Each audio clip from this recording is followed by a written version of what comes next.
So here we are, 50 weeks or about 50 weeks, oh jeez. We're about 50 days or 7 weeks away from the new season, and that also means that our beloved Anarchy is going to be nerfed.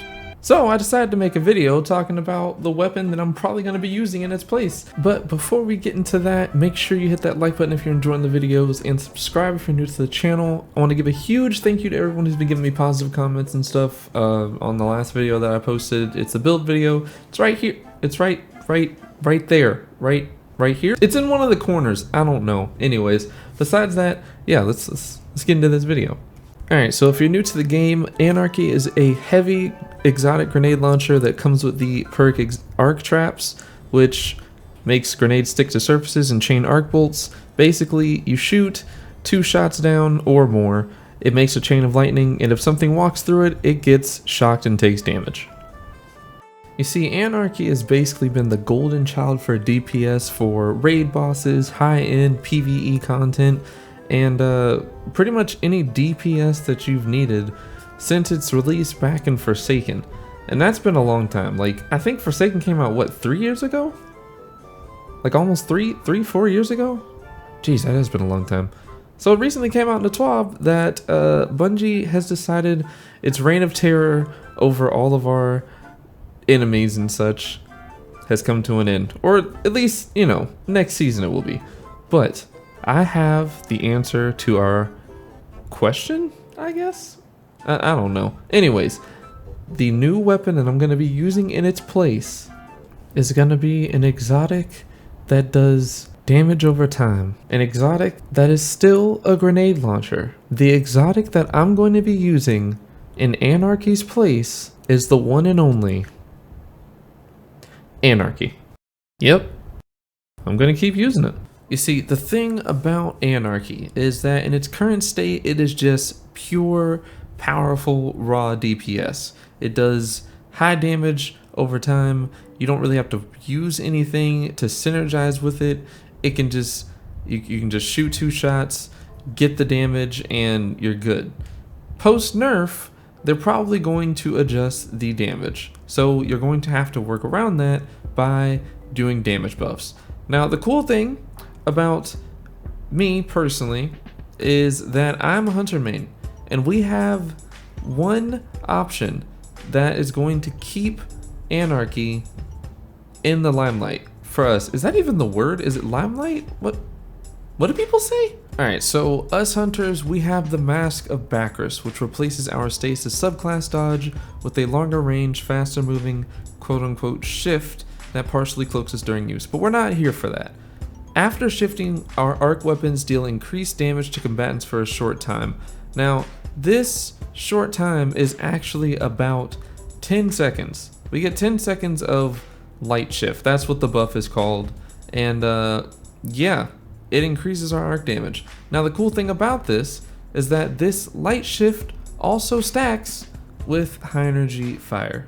Now, if you really want to, you can run a full-on arc build if you're maybe on Warlock and pair it with Font of Might and the Mantle of Battle Harmony, but I'll get into that in just a moment because that is another build that I want to talk about. But for now, we're going to focus on hunters. So if you are on a hunter and you are running Mask of Bacchus at base, Anarchy is doing about 6.3k damage per tick. I don't know the wording for it. But if you use light shift, that damage bumps up to around 8k, and that is just with the light shift, right? Now, if you use light shift on top of high energy fire, you're going to be hitting 13.8k. Or if you freeze your opponent, which you're on stasis, this damage jumps up to 15k. So it's definitely still going to be an option even if they nerf the damage. It might not be as potent as it is now, but it's still definitely going to be an option because you can get your Anarchy shots off and then switch to your other weapon and continue to put damage into bosses. Alright, now back to our Warlocks, because I do play on my Warlock from time to time. I am a hunter main, but I play on Warlock from time to time. Warlocks are a bit different because they actually open up quite a few options because of one exotic that came out recently.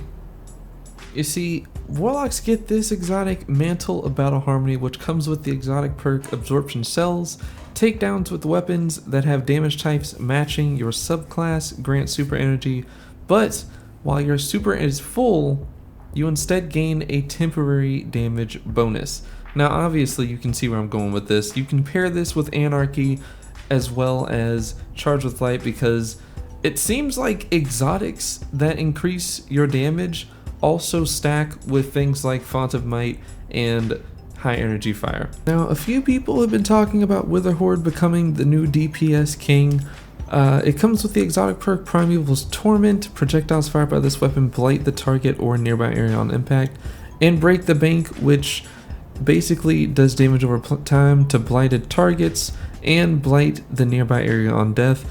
And then, you know, it also comes with Black Powder. Why does it have this perk? This makes no sense to me. It slightly increases anyways, now I was thinking that this weapon would actually work with the Fragment Whisper of Rending, which increased our damage to stasis crystals and frozen targets, but it would seem as though that blight does not get any increased damage no matter how many times I froze something. It just wasn't doing anything different. Now, yes, there are other options like Deathbringer. You have things like Risk Runner. You have things like Cloud Strike, which is actually a pretty good DPS option, even if you're running this Hunter build. The problem is, they're not as set it and forget it as Anarchy is, right? So with Anarchy, you shoot your shots and you don't have to worry about them. Like, you shoot them off, you can switch to the weapon and continue doing damage, like I said earlier. That is probably like the biggest thing that Anarchy has over any other DPS option. Now, if Bungie decides to nerf it and make it to where when you stole the weapon, those little like mines detonate, that would be a pretty big nerf, honestly.